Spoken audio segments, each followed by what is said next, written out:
Tomorrow, President Biden will address the nation during the annual State of the Union address. Topics we are expecting him to discuss include both the economy and border security. U.S. Representative McCaul, who represents the Brazos Valley in Washington, joins us now with more about what he's expecting from the president this Thursday. Representative, thank you so much for joining us tonight. Thank you. Thanks for having me. First, start by telling us, what are you hoping to hear from the president tomorrow? Well, I think the number one issue, certainly back home, is the border. I know the president had a recent trip to the border. I'm not sure if anything came out of that, but it would be really a great opportunity for him to announce some executive actions that he reversed on day one from the prior administration that were actually policies that were working. So, a lot of this authority rests with the president himself. Congress has already passed a lot of legislation. For instance, Remain in Mexico is a 30-year-old statute. It's not necessary for Congress to pass it again for him to enforce it. So I think it's more of an enforcement issue than legislative, and I hope he does take this issue on. It's about a 90% issue, by the way. What are your plans to, you bring some guests with you to the State of the Union. Can you tell us more about who will be joining you? Yes, I have a very special guest, Christy Chambliss, the mother of McCaul G, who was murdered by the suicide bomber at Abbey Gate in Afghanistan in the final days. Very tragic incident that killed 13 servicemen and women, and about 140 Afghans were blown up by the suicide bomber.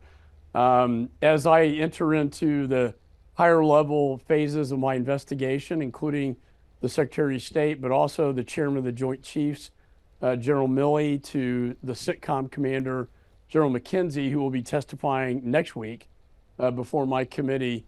We want to remind the American people about what happened, but also what can we do in Congress to legislatively ensure that something like this never happens again.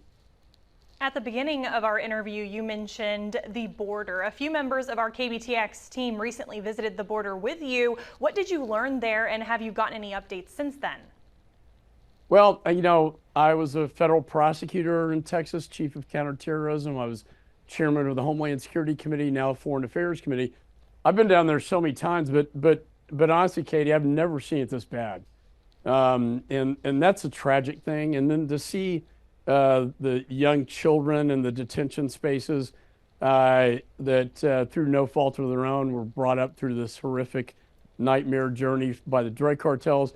What I've learned really over the last 2 years is that the president's rescission of policies like Remain in Mexico have had a direct cause and effect on what we see at the border today.